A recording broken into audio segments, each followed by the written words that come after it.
In 2022, we celebrate 130 years of HBCU football. On December 27th, 1892, Livingstone and Biddle College, now known as Johnson C. Smith University, played in Salisbury, North Carolina, with Biddle winning 5-0.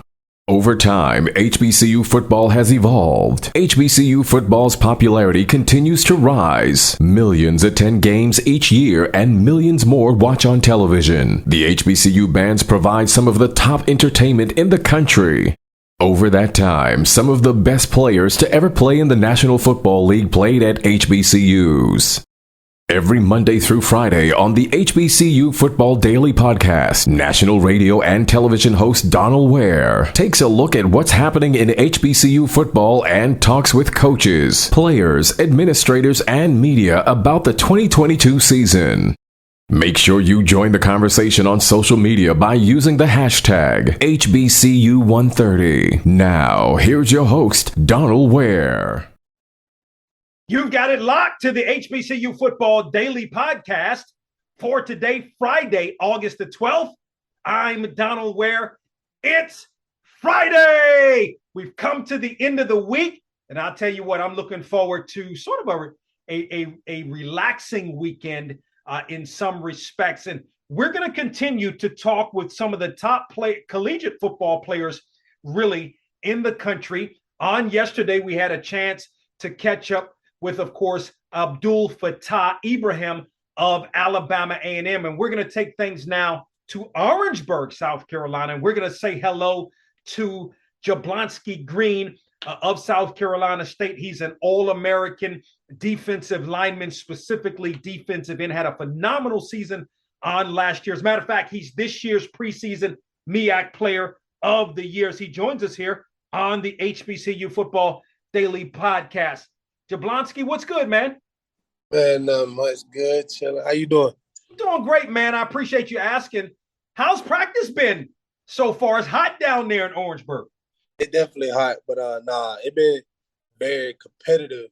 Like, we going at each other hard every day, even with just helmets on. We just got past yesterday, and it been competitive. A lot of hitting, a lot of going back and forth. Offense doing good, defense doing good.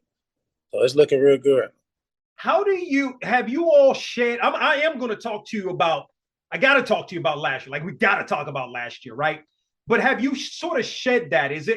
When did last year become last year so you could focus on this year coming into camp and defending that HBCU national championship? The moment we got back off of Christmas break, like, we enjoyed that throughout December, because I think it was like December 18th we played or something like that. We enjoyed that the rest of December, and then once we got back that next semester, it was about business. It's about getting in the weight room, conditioning, training. So we was like, all right, that's cool. We got that one. So let's work for another one. We know what we got to do now. What was your off season like? What did you feel like you had to improve upon, whether it was on the field, technique, training, getting stronger, et cetera? What did you work on in the off season? I focus on more conditioning and my feet work and my hands. I also stayed in the weight room a lot, but it was more the conditioning aspect and using my hands and my feet more. Let's go back to last year, man. I mean, you guys coming into that Celebration Bowl, you were 6-5 coming into that one, kind of eked out that MEAC championship. But just take us through the Celebration Bowl and what that victory mean to you when virtually no one gave you a chance to win that game. Yeah, like you said, no one gave us a chance. Like, when we got to Atlanta, or even before we got to Atlanta, everybody was counting us out. But when we got to Atlanta, we was treated with so much disrespect. And it was like, who are y'all? You know, it was like, well, we know that's Jackson State over. They got Coach Sanders and all that. But it was like, we didn't even know y'all at school exist. We was like, what? Like, we got approached in the mall, and they thought we was a basketball team. It was crazy. We got disrespected by so many people. So we took that to heart, and then we just translated that to the field and what we prepared for the whole 2 weeks leading up to the championship game. So we just laid it all out there on the field. It's no doubt that the offense did its thing. Your offense did its thing, but the defense was absolutely dominating? Speak to it. That's what our coaches and our tradition is. They told us dominate. They didn't want Jackson State to leave the Mercedes-Benz Stadium without feeling us. They needed to think about us the whole trip back to Jackson State. So it was more like dominate, stop the run, take away the pass, get to the quarterback, and just continue to punish each and everybody, including the offensive line, the receivers, the running backs. It was like punish everybody. Speak to the season you had last year. I mean, if I look at the numbers, 38 tackles, 30 of those were solo, 19 and a half tackles for loss, 3.5 sacks on the season. Just speak to your season last year individually. The 3.5 sacks, that's not it. I think I had like nine sacks. But speaking of somebody got to get your stats right. They got to get your sacks right, man. We talked about that with what I do, but no, I had like 8.5, 9 sacks. But I missed the first 3 games of the season, and I never started in any game that I played until Jackson State. So it was tough because I got injured during camp. Had to get surgery on my thumb, so it sat me out against A&M, Clemson, and New Mexico State. My first game back was Bethune, and I was on like the little snap count.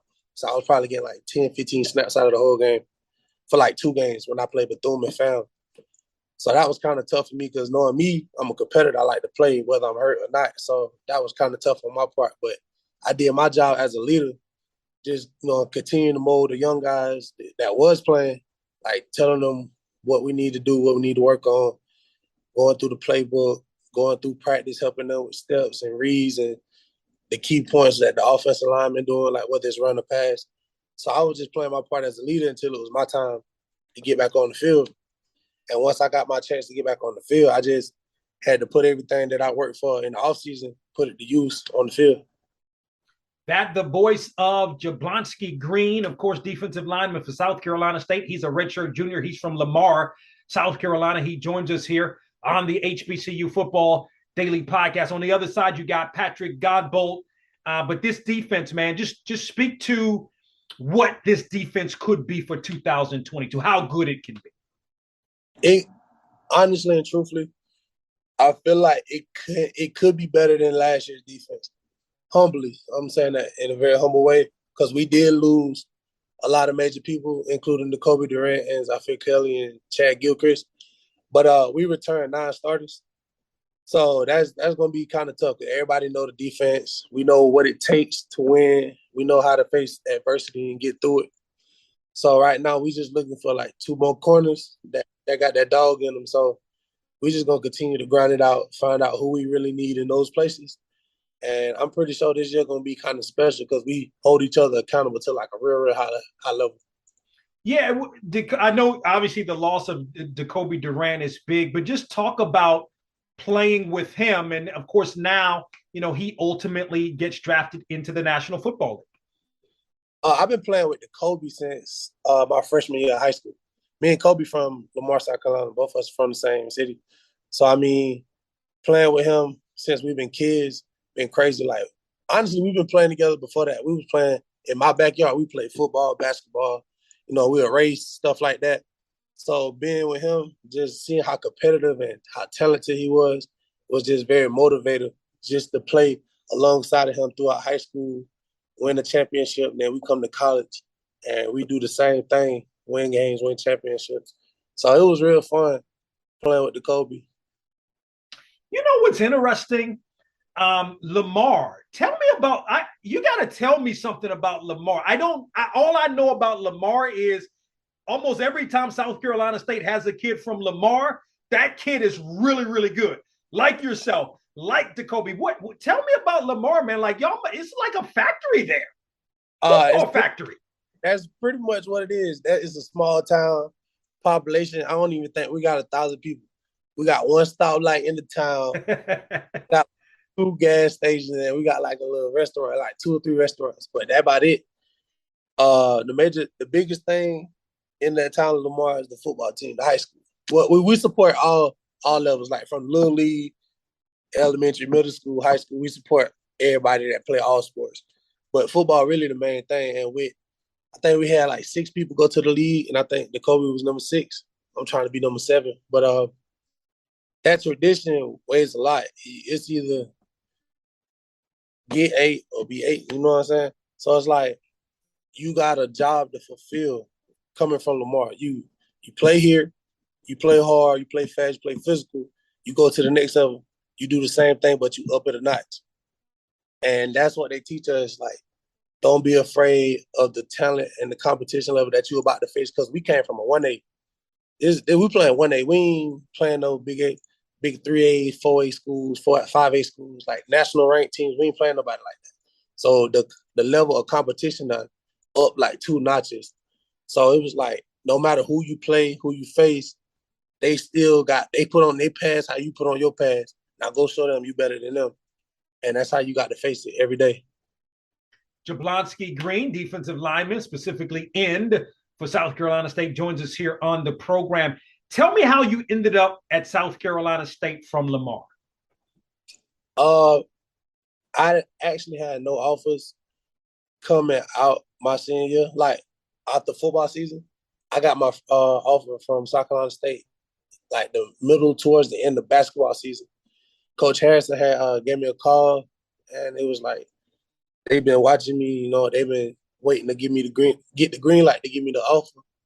I got the offer from Coach Harrison. I came up here, talked to Coach Pugh, Coach Sachs, and Coach Harrison. We all had a little meeting. And it was good. It was just very family-oriented.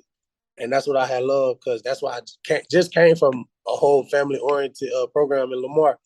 So I just felt like this was home from the jump.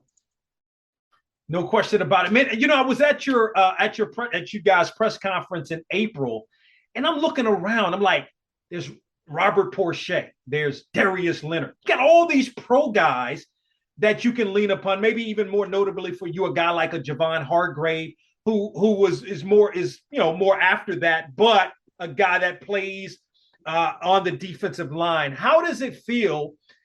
Knowing that you're trying to get to the next level, to be able to talk to those guys, and those guys are going to talk to you, because as you mentioned at South Carolina State, it's a brotherhood, it's a family. What does that mean to be able to talk to guys that know how to get to and excel at the next level? That's a blessing that at least have somebody of those type of stature to like lead you and guide you, letting you know the ins and outs, the rights and wrongs of everything. So I mean, me personally, I only like really talk to Javon Hargrave. Me and him communicate every now and then. I spoke to Mr. Robert Porcher that night at the banquet, and he was shocked. He was like, "Dude, you only play 8 games and your numbers was like that?" He was like, "That's impressive." He was like, "But just keep working hard. You know, if I got any questions, just hit him up, and you know what I'm saying, we'll chop it up." But speaking to Hargrave, like he's like, you just got to keep working. You got to be like a dog. You got to want to win at everything, every rep, every down. He was like, you just got to continuously want to win and dominate every single time. You know, I know, you know, whatever the first game is UCF, it's a Thursday night game, and then the next game, you know, you don't look ahead too much. But is South Carolina, is that one of the games maybe circled on your schedule? Because I mean, obviously, you know, South Carolina State's a state school, but South Carolina's is a big school. It's probably known as the state school, the bigger one anyway. Do you have that circled on your schedule? Me personally, no, but I mean that is a big game, knowing because that's an in-state rival. Well, I can't say in-state rival, but we would call that an in-state rival because we know a lot of people that go to USC. But it's not circle. We take it one game at a time. So right now we focus on UCF, and then after UCF we'll focus on Bethune. So once USC get to their week, that's when we'll focus on them and be worried about them. How tell how much? I mean, I know you and your guys chomping at the bit to play UCF. I mean, how much forward are you looking to that, going down to Orlando and being able to play that game and play it against another FBS opponent? I mean, we're looking forward to it. It's fun playing the big schools, you know what I'm saying? Try to get your name out there and, you know, try to ball out on TV. Me personally, I done played UCF one time. I played in my freshman year, the first year I got here. Actually, that was my first start. I was playing linebacker then, and I ended up with 9 tackles. But me personally, I felt like that was a tough game because at that time they was like one of the best teams in the country with that fast, quick pace offense. But now with the conditioning and the strength coaches we got, it's like they preparing us for the right people at the right time. So by the time we get to play UCF, we'll be where we need to be, and we'll be ready. What do you like to do in your off time? I know it's probably not that much these days, but when there is, what do you like to do? No, I like to have fun. I like making people laugh. I like seeing people smile. I like seeing people happy. So, I do a lot of dancing, a lot of joking. I play a lot of games. I don't play video games, but I like playing games with people. I like playing little mind games, see where your head at, stuff like that. Yeah. No, so what are you majoring in? I major in physical activity management. Okay, so what do you hope to do with that once your football playing career is over? I plan to be a personal trainer. I like training. So I love training personally. So any athletes between, I like training. I'll train any kid. But me, I want to do like high school going into college and college going into the league because, they're more, what's the word I'm looking for? They're more like, I can't think of the word right now, but they're more ready for the next level. So I'm, going to train them on what they need to know, how to get through certain situations and stuff like that. And then what are you listening to? What's in your iPod? I listen to a lot of stuff. I listen to a lot of rap, a lot of hip hop because I like to dance, of course. I listen to a lot of R&B when I'm like trying to be calm and cool down, and I love gospel music too. Oh, very good. So who's your favorite gospel artist? Keith Wonderboy Johnson, Doc McKenzie, that's my uncle. I listen to Tim Rogers. Who else I be listening to? I listen to a lot of people, but those like the main ones. Yeah, no doubt. Jeblonski Green, again, is a redshirt junior from Lamar, South Carolina, plays defensive end for South Carolina State. He's a preseason HBCU All-American and the MEAC Preseason Defensive Player of the Year. He joins us here on the HBCU Football Daily Podcast. Jeblonski, really appreciate the time. Good luck to you and the Bulldogs this season. I appreciate you. Thank you for having me. We hope you enjoyed this episode of the HBCU Football Daily Podcast. You can also listen to the podcast at BOXTOROW.com, iHeartMedia, or wherever you get your podcasts. Don't forget to get your HBCU football fix on BOXTOROW with Donal Ware each weekend on the radio station near you, and on SiriusXM on HBCU, Channel 142, and on ESPNU Radio on SiriusXM, Channel 84. Follow us on Twitter and Instagram at BOXTOROW for the latest in HBCU football, and don't forget to tell a friend.